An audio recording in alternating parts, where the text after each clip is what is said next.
অনেক শক্তিমান হার মেনে যায়, হার মানে বহু দ্রুতগামী। জীবনের যুদ্ধটা শুধু তারাই জেতে যারা ভাবে জিতবই আমি। এমনই এক যোদ্ধা নারীর গল্প আজকে আমি তোমাদের কাছে শেয়ার করব।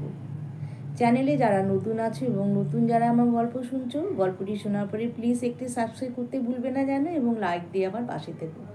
সবাই নিশ্চয়ই ভালো আছো, আমিও ভীষণ ভালো আছি। আজকের গল্পটা আশা করি অনেকের সাথে মিলে যাবে জীবনের সাথে, এবং অনেকের মনে আশা করি আমি দাগ কাটাতে পারবো। তাহলে গল্পটা শুরু করি। নীলিমা কাকিমা ছিলেন রেল কলোনির একজন যোদ্ধা মহিলা। যোদ্ধা বলতে তিনি সংসারের জন্য প্রচুর লড়াই করে গেছেন। তিনি ছিলেন রেল কোয়ার্টারে, যেহেতু কাকু রেলে চাকরি করতেন তাই তিনি রেল কোয়ার্টারে থাকতেন। তাদের ছিল 3টি মেয়ে আর 2টি ছেলে। গল্পটা নাই করে 50 বছর আগেকার কথা।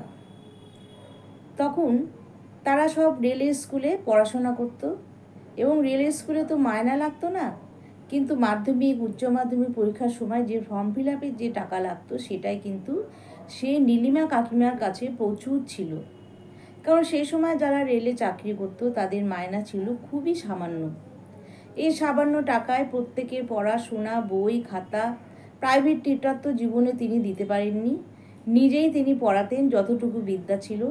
তারপরে উঁচু ক্লাসের ছেলেমেয়েরা যখন বড় হলো, যখন উঁচু ক্লাসে উঠলো, তখন তাদের পড়াশোনায় তারা খুবই ভালো ছিল, যার জন্যে তারা স্কুলের টিচারদের কাছ থেকে প্রচুর সাহায্য পেত।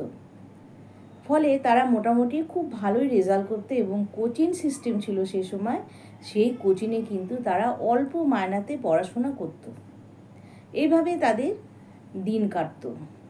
প্রত্যেকে তারপরে আস্তে আস্তে স্কুলের গণ্ডি পেরিয়ে কলেজে ভর্তি হলো, কলেজ থেকে কেউ ইউনিভার্সিটিতে গেল।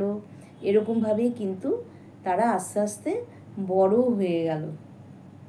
কিন্তু নীলিমা কাকিমার কষ্ট কিন্তু ঘুচল না।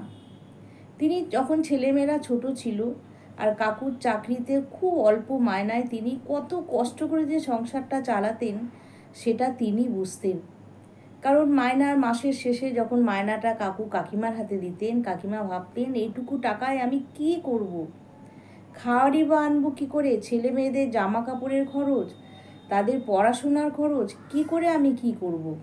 কিন্তু তিনি কিন্তু ভেঙে পড়তেন না। ওইটুকু টাকার মধ্যে হিসাব করে কি করে যে তিনি পারতেন সেটা ভাবলে কিন্তু আমরা অবাক হয়ে যাব। ওইটুকু টাকায় তিনি এদিক থেকে ওদিক, ওদিক থেকে ওদিক কি করে ম্যানেজ করে সবার ধার দেনা একটু একটু করে শোধ করে কিন্তু তিনি সংসারটাকে চালাতেন। প্রয়োজন হলে তিনি কি করতেন, তাদের বাগান ছিল, সুন্দরভাবে তার বেড়া দিয়ে ঘেরা ছিল। সেই বাগানে ছিল নানান ধরনের ফুল, এবং কাকু অফিস থেকে এসে সবজি বাগান করতেন। সেখানে কিন্তু প্রচুর সবজি ফলতো। অফিস থেকে এসে তিনি কিন্তু ক্লান্ত শরীরে 1 কাপ চা খেয়ে আর একটুখানি মুড়ি খেয়ে তিনি সেই জমিতে তিনি লেগে যেতেন সবজি চাষের জন্য। কারণ সেখান থেকে যেটুকু ফসল পেত তাতেই হয়তো তাদের বেশ কয়েকদিন চলে যেত। যার জন্যে কাকু কিন্তু অফিস থেকে এসেও প্রচুর তিনি পরিশ্রম করতেন। আর অফিসে যাওয়ার তার একটাই জামা ছিল, সেই জামাটা রাত্রেবেলায় কাকিমা ধুয়ে দিত, শুকোতো, আবার সকালবেলায় কাকু সেটা পরে অফিসে যেত। এইভাবেই কিন্তু তারা জীবন কাটিয়েছে। কখনো কাকিমা হয়তো রান্নার জন্যে সেই শালকুঠি কুড়ুল দিয়ে কেটে তিনি রান্না করতেন, এবং সবার কাছে চেনাশোনা মানুষের কাছে হয়তো কোনো দিন ভাতই জুটলো না, ছেলেমেয়ের হয়তো পরীক্ষা আছে, তিনি তখন কি করতেন, পাশের বাড়ি হয়তো কারুর বাড়ি গিয়ে 1 কৌটা চাল ধার করতেন।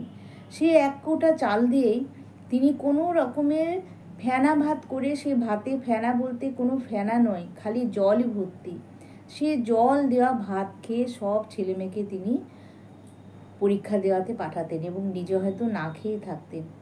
কাকু কিন্তু প্রায় সময় না খেয়ে অফিসে চলে যেতেন। এত কষ্টের মধ্যেও কিন্তু তিনি প্রত্যেকটা ছেলে মেয়েকে শিক্ষিত করেছেন। শিক্ষিত করার পরে আস্তে আস্তে সেই কাকু কাকিমার বয়সও হয়ে গেছে। বয়স হওয়ার পরে সংসারের চাপে, বয়সের চাপে তারা এখন বিধ্বস্ত। কিন্তু ছেলেমেয়েরা এত ভালো হয়েছে, প্রত্যেকটা কিন্তু এক একটা সোনার টুকরো। তারা দেখেছে মায়ের কষ্ট, বাবার কষ্ট, সব কিছু চিন্তা ভাবনা করে তারা না খেয়েও আধা পেটেও তারা ঠিক মতো পড়াশোনা করে ভালো জায়গায় পৌঁছেছে। এখন তাদের কিন্তু আর দুঃখের দিন আর নেই, তারা এখন খুব সুখে আছে। তখন ছিল তাদের ছেঁড়া কাঁথা দিয়ে পাতা বিছানা, লোকজন আসলে কোনো রকমে একটা চাদর দিয়ে সেই বিছানাটা তারা ঢেকে রাখত। এখন তাদের বাড়িতে ভালো ভালো কার্লনের বৌদি আছে, বাড়িতে ভালো ফার্নিচার আছে, হয়তোবা সেই কষ্টের ফল কাকিমা এতদিনে পাচ্ছে। তাই কাকিমা কিন্তু কোনো সময় হেরে যাননি। তিনি হাজার দুঃখের মধ্যেও তিনি লড়াই করে তার ছেলে মেয়েকে মানুষ করিয়েছে এবং সংসারটাকে দাঁড় করিয়েছেন তিল তিল করে। তার মধ্যেও তিনি 3 মেয়ের বিয়ে দিয়েছেন। যতটুকু দরকার সোনা দানা ওই একটু মায়না থেকেই তিনি একটু একটু করে জমিয়ে, আমাদের ভাবতে অবাক লাগে এখনকার দিনে আমরা হয়তো এই জিনিসটা কোনোদিনই পারতাম না। কারণ সে কাকিমা কিন্তু পড়াশোনায় তেমন ছিলেন না। আগেকার দিনের মানুষ তো বেশি হয়তো পড়াশোনাও তিনি জানতেন না, কিন্তু যেটুকু বিদ্যা ছিল সেই বিদ্যায় কিভাবে হিসাব করে সংসারটাকে চালাতে হবে, কিভাবে সবার ধার দেনা শোধ করতে হবে, কিভাবে মেয়েদের বিয়ে দিতে হবে, কিভাবে ছেলে মেয়েদের পড়াশোনার পিছনে খরচা করতে হবে, সব কিছু তিনি কিন্তু একটা হিসাবের খাতায় লিখে রাখতেন। এখন তার ভীষণ সুখের সময়, কিন্তু সুখের সময় হলে কি হবে, কাকু কাকিমা কিন্তু এই সুখের সময় সবাইকে টাটা দিয়ে চলে গেল। আজকে সেই গল্পটা আমি শেয়ার করলাম। গল্পটা হয়তো তোমাদের অনেকের কাছে হয়তো জীবনের অনেক কিছু মনে পড়ে যাবে, হয়তো বা কারোর জীবনে গল্পটা মিলেও যাবে। তাহলে বন্ধুরা, আজকের গল্পটা কেমন লাগলো তোমরা কমেন্ট বক্সে অবশ্যই জানাবে। কারণ জীবন যুদ্ধে হেরে গেলে কিন্তু চলবে না, লড়াইটা কিন্তু চালিয়ে যেতে হবে। লড়াই যদি চালিয়ে যাওয়া যায় তাহলে কিন্তু যুদ্ধে অবশ্যই জেতা যায়। তাই কিন্তু আমরা কেউ থেমে থাকবো না, আমরা হাজার কষ্ট হোক, হাজার বাধা আসুক, আমরা কিন্তু লড়ে যাব। তাহলে আজকে আমি আসি, আবার আসবো নতুন একটা গল্প নিয়ে। টাটা।